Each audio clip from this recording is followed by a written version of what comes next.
श्रेष्ठता का क्या अर्थ है? श्रेष्ठता का अर्थ है दूसरों से अधिक ज्ञान प्राप्त करना। अर्थात मूल्य इस बात का नहीं कि स्वयं कितना ज्ञान प्राप्त किया, मूल्य इस बात का है कि प्राप्त किया हुआ ज्ञान अन्य लोगों से कितना अधिक है। अर्थात श्रेष्ठता की इच्छा ज्ञान प्राप्ति को भी एक स्पर्धा बना देती है। और स्पर्धा में विजय अंतिम कब होती है?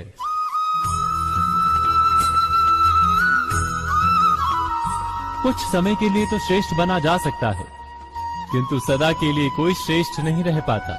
फिर वही असंतोष, पीड़ा और संघर्ष जन्म लेता है। किंतु श्रेष्ठ बनने के बदले यदि उत्तम बनने का प्रयत्न करें तो क्या होगा? उत्तम का अर्थ है कि जितना प्राप्त करने योग्य है वो सब प्राप्त करना, किसी से अधिक पाने की इच्छा से नहीं, मात्र आत्मा की तृप्ति हेतु कुछ प्राप्त करना। उत्तम के मार्ग पर किसी अन्य से स्पर्धा नहीं होती, स्वयं अपने आप से स्पर्धा होती है। अर्थात उत्तम बनने का प्रयत्न करने वाले को देर अबेर सारा ज्ञान प्राप्त हो जाता है, बिना प्रयत्न के ही वो श्रेष्ठ बन जाता है। किंतु जो श्रेष्ठ बनने का प्रयत्न करता है वो श्रेष्ठ बने या ना बने, उत्तम कभी नहीं बन पाता।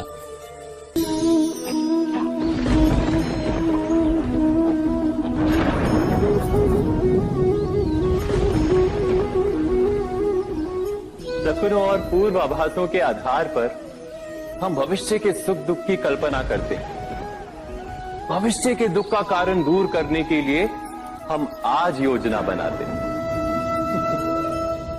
किंतु कल के संकट को आज निर्मूल करने से हमें लाभ मिलता है या हानि पहुंचती है, ये प्रश्न हम कभी नहीं करते। सत्य तो ये है कि संकट और उसका निवारण साथ जनते हैं, व्यक्ति के लिए भी और सृष्टि के लिए भी। नहीं, आप अपने भूतकाल का स्मरण कीजिए, इतिहास को देखिए, आप तुरंत ही ये जान पाएंगे कि जब जब संकट आता है तब तब उसका निवारण करने वाली शक्ति भी जन्म लेती है। यही तो जगत का चलन है। वस्तुतः संकट ही शक्ति के जन्म का कारण है। प्रत्येक व्यक्ति जब संकट से निकलता है तो एक पद आगे बढ़ा होता है, अधिक चमकता है, आत्मविश्वास से अधिक भरा होता है, न केवल अपने लिए अपितु विश्व के लिए भी। क्या ये सत्य नहीं? वास्तव में संकट का जन्म है एक अवसर का जन्म, अपने आप को बदलने का, अपने विचारों को ऊंचाई पर करने का अवसर, अपनी आत्मा को बलवान और ज्ञान मंडित बनाने का अवसर। जो ये कर पाता है उसे कोई संकट नहीं होता, किंतु जो ये नहीं कर पाता वो तो स्वयं एक संकट है विश्व के लिए। विचार कीजिए,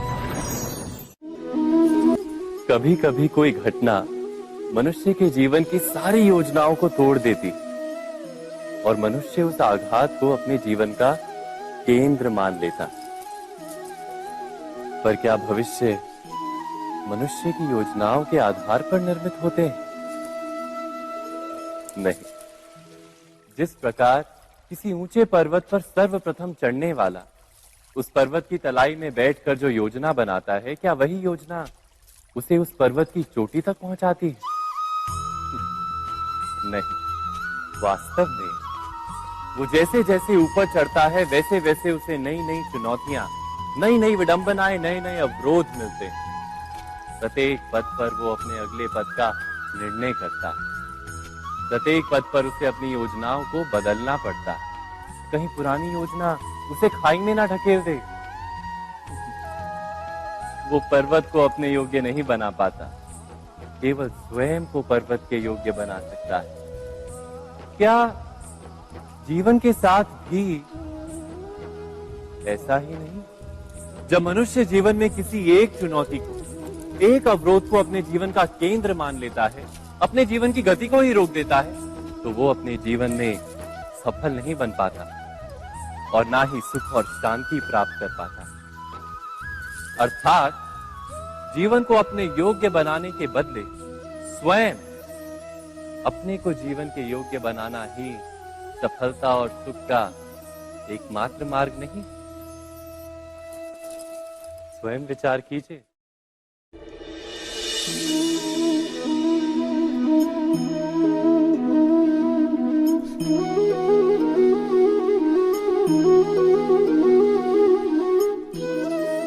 जीवन का हर क्षण निर्णय का क्षण होता है।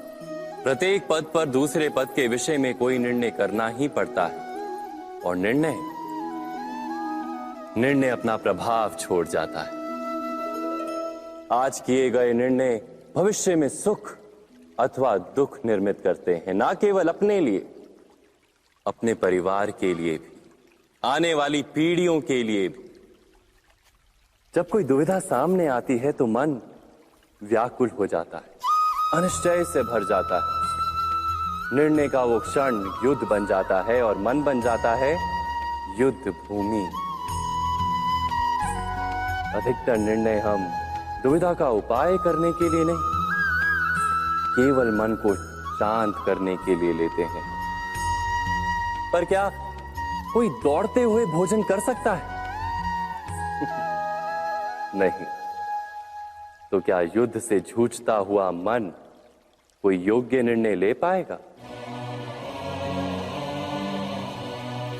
वास्तव में शांत मन से जब कोई निर्णय करता है तो अपने लिए सुखद भविष्य बनाता है, किंतु अपने मन को शांत करने के लिए जब कोई निर्णय करता है तो वो व्यक्ति भविष्य में अपने लिए कांटों भरा वृक्ष लगाता है। स्वयं विचार कीजिएगा।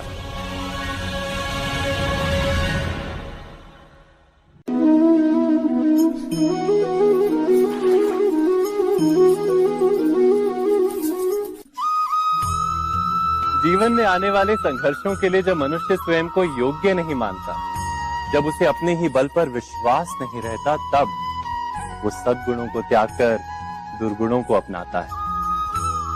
वस्तुतः मनुष्य के जीवन में दुर्जनता जन्म ही तब लेती है जब उसके अंतर में आत्मविश्वास नहीं होता।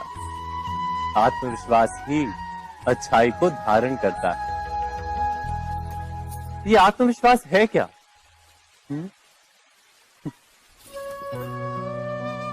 जब मनुष्य ये मानता है कि जीवन का संघर्ष उसे दुर्बल बनाता है, तो उसे अपने ऊपर विश्वास नहीं रहता।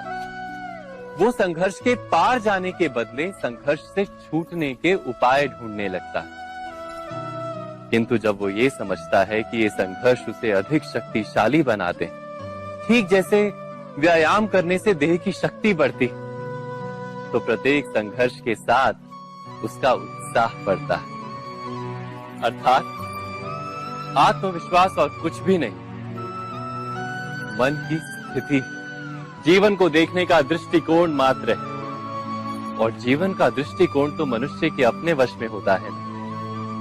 स्वयं विचार कीजिए। पिता सदा ही अपने संतान के सुख की कामना करते हैं, उनके भविष्य की चिंता करते रहते हैं। इसी कारणवश सदा ही अपने संतानों के भविष्य का मार्ग स्वयं निश्चित करने का प्रयत्न करते रहते हैं। जिस मार्ग पर पिता स्वयं चला है, जिस मार्ग के कंकर पत्थर को स्वयं देखा है, मार्ग की छाया, मार्ग की धूप को स्वयं जाना है, उसी मार्ग पर उसका पुत्र भी चले, यही इच्छा रहती है हर पिता की। निस्संदेह उत्तम भावना है ये।